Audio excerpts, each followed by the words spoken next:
So we were solving the PYQs of organism and population. उसमें से हम लोग ने ऑर्गेनिज्म वाले टॉपिक के सारे PYQ कर लेते हैं. अभी हम लोग पॉपुलेशन वाले PYQs करते हैं. Okay, now first question in population वाला concept is which of the following statement can not be connected to predation. Which is can not be connected to predation मतलब which is wrong. Basically they are asking the wrong statement are related to predation.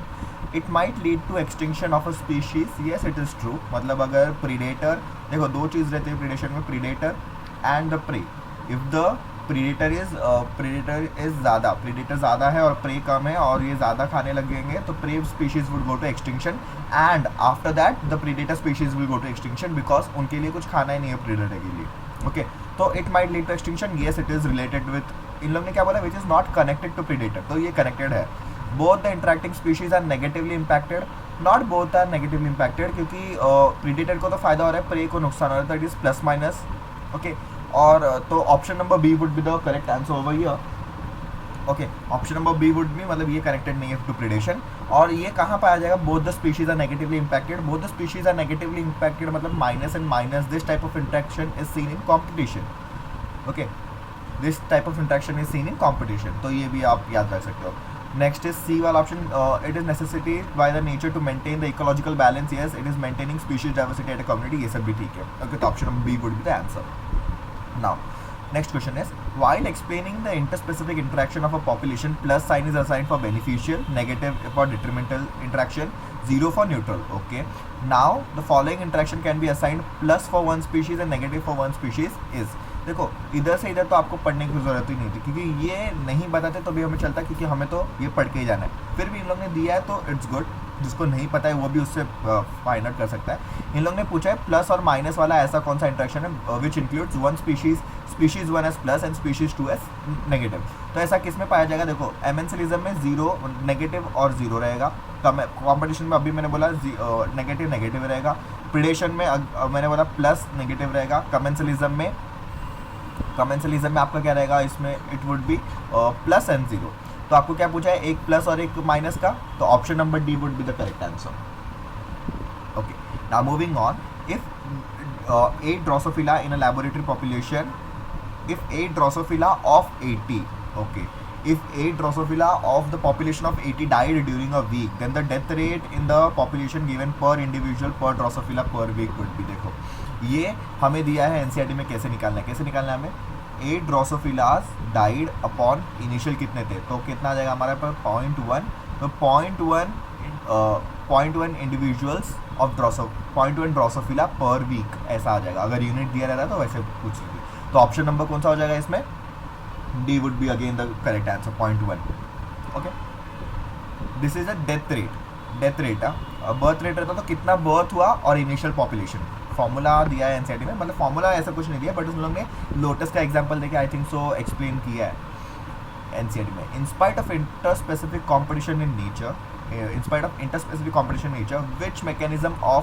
which mechanism the competing species might have evolved for the survival. Okay, that's a nice question. क्या पूछा है, देखो क्या बोला है, in spite of inter specific competition. अब inter और intra में कंफ्यूज हो गया आप लोग कि इंटर मतलब इंटर और इंट्रा. ओके, इंटर मतलब बिटवीन टू स्पीशीज 1 और स्पीशीज 2 के बीच में, मतलब दो अलग अलग स्पीशीज के बीच में इंटरेक्शन होगा, मतलब कॉम्पिटिशन होगा, तो it is inter specific competition. Intra specific competition मतलब एक ही स्पीशीज के दो मेंबर्स, मेंबर 1 एंड मेंबर 2, उन दोनों के बीच के कंपटीशन को. देखो इंटर स्कूल मतलब various schools compete for competition. Intra school मतलब स्कूल के ही वेरियस, मतलब 9th और 10th और मतलब इंट्रा स्कूल कंपटीशन रहेगा तो उसमें आपके स्कूल में अलग अलग कॉम्पिटिशन हो गए. और इंटर स्कूल में क्या होगा, आपका स्कूल होगा और एक ओपोनेंट स्कूल होगा, उनके बीच में कंपटीशन होगा. तो ऐसे याद रख सकते हो. तो इंटर स्पेसिफिक मतलब 2 स्पीशीज के बीच में कंपटीशन. इंट्रा स्पेसिफिक मतलब एक ही स्पीशीज के 2 मेंबर्स या 2 ग्रुप्स के बीच में कंपटीशन. तो ये हो गया क्लियर इंट्रा और इंटर का. Now in spite of inter specific competition, which of the following competition mechanism might have evolve for the survival. Inter specific 2 species के कंपटीशन को रिड्यूस करने का क्या तरीका है, predation, resource partitioning, competition release, mutualism, it is resource partitioning. अगर 2 species रह रहे हैं एक जगह पे तो उनको अगर रिसोर्स पार्टीशनिंग कर दे, समझो 2 स्पीशीज है S1 and S2 and they both are feeding on a mango tree. Okay, now what will happen now अगर दोनों ही मैंगो ट्री पे फीड कर रहे हैं तो इन दोनों के बीच में झगड़ा होगा कि मैंगो ट्री पे mangoes are limited, obviously mango तो अनलिमिटेड नहीं कि एक निकाला तो और आते ही जाएंगे, mangoes are limited. So what they will do, they will partition the resources, मतलब they will divide the tree into 2 parts. ऐसा अगर ट्री है तो उन लोग उसको 2 पार्ट में डिवाइड, इतने पार्ट पे ये स्पीशीज रहेगा, इतने पार्ट पे ये स्पीशीज रहेगा. This is called resource partitioning. Resource क्या हो गया इन लोग के लिए, 10 resource would the mango tree. ये मैंगो ट्री के रिसोर्स को उन लोग ने पार्टीशन कर दिया टू अवॉइड कंपटीशन, वरना ये आपस में कम्पीट करके एक दूसरे को मार के फिर द बेटर, मतलब जो ज़्यादा फिट स्पीशीज रहेगा वो सर्वाइव करेगा एक अकेला, और एक दूसरा स्पीशीज मतलब कॉम्पिटिशन से बाहर हो जाएगा और वो धीरे धीरे करके ये हो जाएगा, एक्सटिंक्ट हो जाएगा. तो उसे अवॉइड करने के लिए, to avoid the extinction of the second species, they both will, मतलब एक हार्मोनी में एक ही पेड़ पे रह सकते हैं. और इसका एग्जांपल एनसीईआरटी में देखिए 5 warblers found in one tree, ये भी है. तो resource partitioning is the best answer over here. Okay, तो B would be the answer. Amensalism can be represented, हम लोग ने पढ़ा एमेंसिलिज्म माइनस और जीरो होगा, तो माइनस माइनस जीरो माइनस. देखो अगर आपको और प्रैक्टिस करना है option number B would be the answer, but practice करना है तो देखो प्लस और जीरो किधर होगा, it would be in commensalism. ऐसे करके प्रैक्टिस कर सकते हो.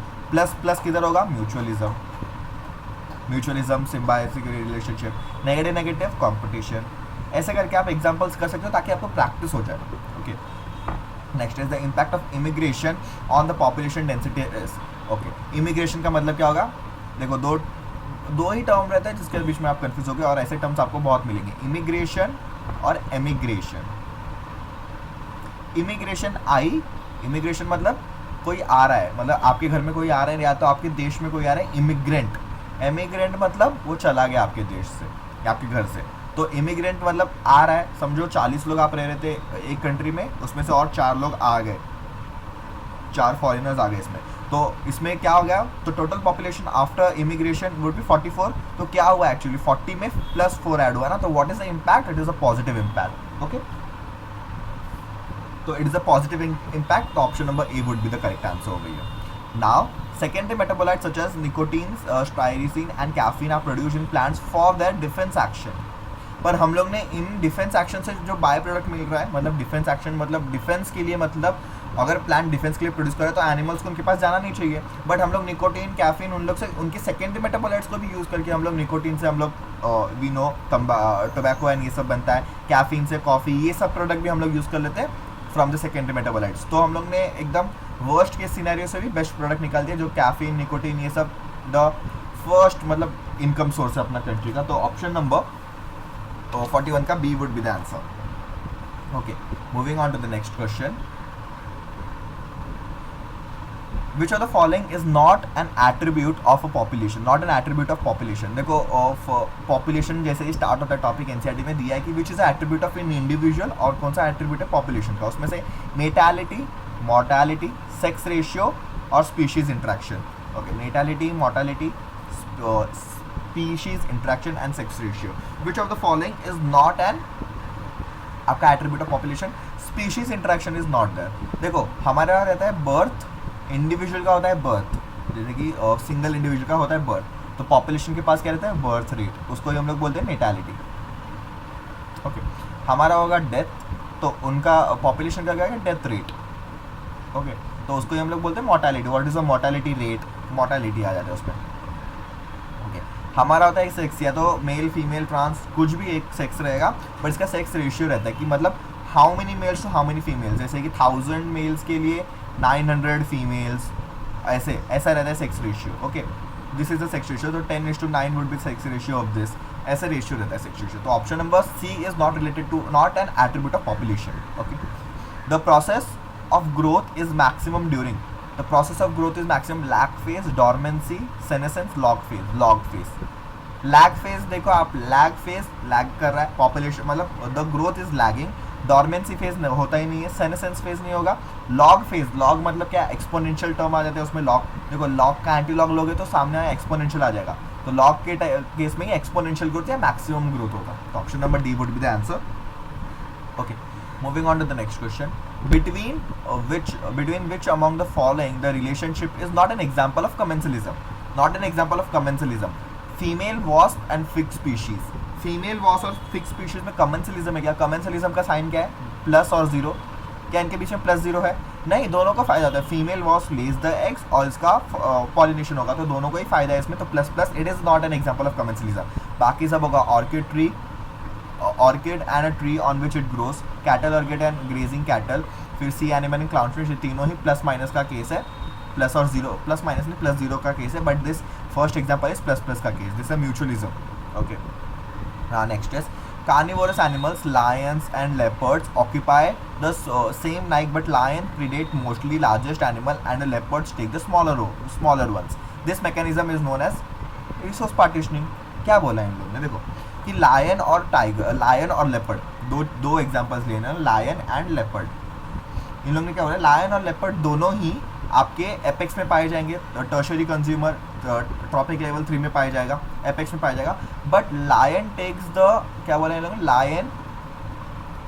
Lion predates mostly the larger animals and leopard takes the smaller one. क्यों ऐसा किया, देखो अभी मैंने बोला कि अगर दो स्पीशीज है, जैसे कि मैंने इधर एग्जांपल दिया था आपको, ये एग्जांपल दिया था, ओके, इसको इन लोगों ने एग्जांपल की तरफ दे दिया, नाम दे दिया, S1 S2 हो गया, ये species 1 is lion, species 2 is leopard, दोनों ही सेम लेवल पे है। अगर ये दोनों compete करेंगे तो कोई ना कोई एक तो एक्सटिंक्ट हो जाएगा, ओके, लेपर्ड एक्सटिंक्ट होगा या लायन, और मोस्टली लेपर्ड वुड एक्सटिंक्ट। क्या हो गया उसमें कि इन लोग ने आपस में ही over the period of time इन लोग ने ऐसा एक मतलब समझौता कर लिया आपस में कि this will predate a larger groups, larger animals, leopard smaller ones को करेगा, ओके, स्मॉल वंस को करेगा। तो इस तरीके से क्या हो गया, being on the same trophic level उन लोग ने आपस में कॉम्पिटिशन अवॉइड कर दिया, this is known as resource partitioning, nothing but resource partitioning. तो 45th का क्या हो जाएगा, option number B would be the correct answer. Okay, moving on to the next question, in a growing population of a country, wait a minute, okay, in a growing population of a country, growing population के बारे में क्या true है, growing population के बारे में क्या true है वो देखना है। Pre reproductive individuals are more than the reproductive individuals, obviously this is the growing, क्योंकि देखो प्री रिप्रोडक्टिव ज़्यादा रहेगा, फिर रिप्रोडक्टिव, फिर ओल्ड एज, तो ऐसा रहेगा तो ये ग्रोइंग रहेगा। और अगर समझो ये दोनों ही नीचे वाले ये आ गए तो दिस इज स्टेबल, एंड अगर ऐसा स्पिंडल शिफ्ट आ गया तो दिस इज डिक्लाइनिंग। तो ऐसे 3 ग्राफ्स दिए, this is growing, this is stable and this is declining. तो प्री रिप्रोडक्टिव इंडिविजुअल्स जो कि प्री है, फिर रिप्रोडक्टिव है और ये सेनेसेंट है, तो pre reproductive individuals are more than the reproductive, this is a case of growing population. तो option number A would be the correct answer. Now which of the following population interaction is widely used in medical science for the production of antibiotics? देखो ये आपका दिया है, I think so NCERT में दिया है, okay, तो बहुत इंपॉर्टेंट और बहुत अच्छा कंसेप्ट है, बहुत अच्छा है। इसका एग्जांपल है एमेंसलिज्म, ये आपको एनसीईआरटी में मिल जाएगा कि amensalism is a interaction used for medical science for production of antibiotics, okay, amensalism से, ताकि एंटीबायोटिक, देखो एमेंसलिज्म का साइन क्या है, माइनस और जीरो, ये हमारे पे नल इफेक्ट दिखाएगा, एंटीबायोटिक के लिए डिटरमिनेंटल है, मतलब एंटीबायोटिक जो है वो कैसे होगा, देखो एंटीबायोटिक का काम क्या होगा, एंटीबायोटिक हम लोग खाते हैं, it is antibiotic but for us it is probiotic, मतलब हमारे लिए वो एंटी नहीं है। एंटीबायोटिक का अगर हम लोग एकदम वर्ड टू वर्ड मीनिंग लेने जाएँ, बायो मतलब लिविंग और एंटी मतलब अगेंस्ट, अगेंस्ट लिविंग नहीं है, हमारे लिए नहीं है against living, but it is for microbes, मतलब वो बैक्टीरिया के लिए अगेंस्ट लिविंग है, बैक्टीरिया को जाके मारेगा तो उसके लिविंग के अगेंस्ट है, तो वो एंटीबायोटिक है। बट हमारे लिए देखा जाए तो वो बेनिफिशियल है, क्योंकि हमारे अंदर कोई भी माइक्रोब, समझो कोई भी इन्फेक्शन हुआ है तो आप एंटीबायोटिक लोगे तो आपका इन्फेक्शन ठीक हो जाएगा। तो it is negative for the bacteria और the microbes, it is anti मतलब detrimental for the bacteria microbes, but it is zero effect, मतलब हमारे पे कुछ भी इफेक्ट नहीं दिखाएगा, हमारे पे कोई भी नेगेटिव साइड नहीं दिखाएगा। तो this is amensalism is the nature used in the antibiotic production. Okay, which of the following plant shows a very close relation with the species of moth where none of them two can complete the life cycle without each other? Yucca plant, ये तो दिया हुआ है example, इसका diagram भी दिया है, तो option number B would be the answer. Now asymptomat in the logistic growth curve is obtained when, asymptomat is obtained when, asymptomat का मतलब क्या है, मतलब अगर आपका कैरिंग कैपेसिटी और आपका नंबर ऑफ इंडिविजुअल दोनों सेम हो जाएगा तो एसिम्प्टोमेटिक मतलब कुछ फर्क ही नहीं पड़ेगा, मतलब जीरो हो जाएगा, ऑलमोस्ट जीरो हो जाएगा। ओके, तो this is again an good question, ये याद रख सकते हो आप। Okay, next mycorrhiza an example of, mycorrhiza example of mutualism, और कुछ नहीं, म्यूचुअलिज्म का एग्जांपल है वो, option number C would be the correct. Gause's principle of competitive exclusion states, वही गॉस का प्रिंसिपल क्या है, एक्सक्लूजन प्रिंसिपल है, मतलब S1 S2 अगर आपस में compete करेंगे तो मतलब नेगेटिव और नेगेटिव आ जाएगा दोनों के केस में। तो इसके बाद क्या हो जाएगा, कॉम्पिटिटिव एक्सक्लूजन, इन दोनों के बीच में कॉम्पिटिशन होने के कारण इन दोनों के बीच कंपटीशन, तो कोई ना कोई एक स्पीशीज बचेगा जो कि ज़्यादा फिट रहेगा, जैसे कि डार्विन ने बोला था the fittest would survive and live more number of individuals, तो वही हो जाएगा। तो S1 S2 में जो भी जीतेगा, समझो S1 जीत गया तो S1 विल सर्वाइव। तो Gauss's principal of competitive exclusion states that, अभी उसका स्टेटमेंट पूछ लिया हमें तो फंडा पता है, तो स्टेटमेंट हम लोग निकाल ही लेंगे कौन सा ट्रू है। More abundant species will exclude the less, abundance के बारे में कोई नहीं है, अबेंडेंस के बारे में ऐसा कुछ बोला नहीं उसने, देखते हैं फिर भी। Competition of the same resource excludes one species having different food preference, no two species can occupy the same niche indefinitely for the same limiting resources, larger organism exclude smaller. देखो साइज के ऊपर कुछ नहीं था, number के ऊपर कुछ नहीं था ऐसा, तो ऑप्शन ए और बी तो ए और डी आप नेगलेक्ट कर दो, क्योंकि साइज और नंबर के ऊपर गॉस ने कुछ नहीं बोला था। कॉम्पिटिशन फॉर द सेम, अभी ऑप्शन नंबर बी देखो, competition for the same resource exclude species having different food preference. अगर डिफरेंट फूड प्रेफरेंस है, तो आपस में compete ही क्यों करेंगे, तो ये भी गलत है। तो बचा क्या option number C, no two species can occupy same niche. Same niche मतलब क्या होगा, नीश भी बोलते हैं, नाइक भी बोलते हैं, कुछ भी बोलते हैं आप, खाली उसको मतलब पता रहना चाहिए। आप प्रोनाउंसिएशन कोई पूछ, आपका ओरल नहीं होने वाला है उधर, उसका नॉलेज चेक होगा, तो आपका ओरल नहीं होना है तो आप प्रोनाउंसिएशन पे ध्यान मत दो उधर जाके। नीश नाइक जो भी रहेगा वो होगा आपका ऑक्यूपेशन। अगर आप लेमैन टर्म्स के हिसाब में बोलोगे occupation of the species in the area, occupation मतलब functional role of the species, मतलब कोई भी दो स्पीशीज एक ही फंक्शन नहीं प्ले कर सकते, मतलब समझे जैसे कि लायन और लेपर्ड जो अभी हम लोग ने पीछे ये किया, लायन और लेपर्ड का फंक्शन क्या है, तो दोनों ही प्रेडेटर की तरह काम करेंगे, they both are the predators, दोनों ही प्रेडेटर्स है आपके, ओके।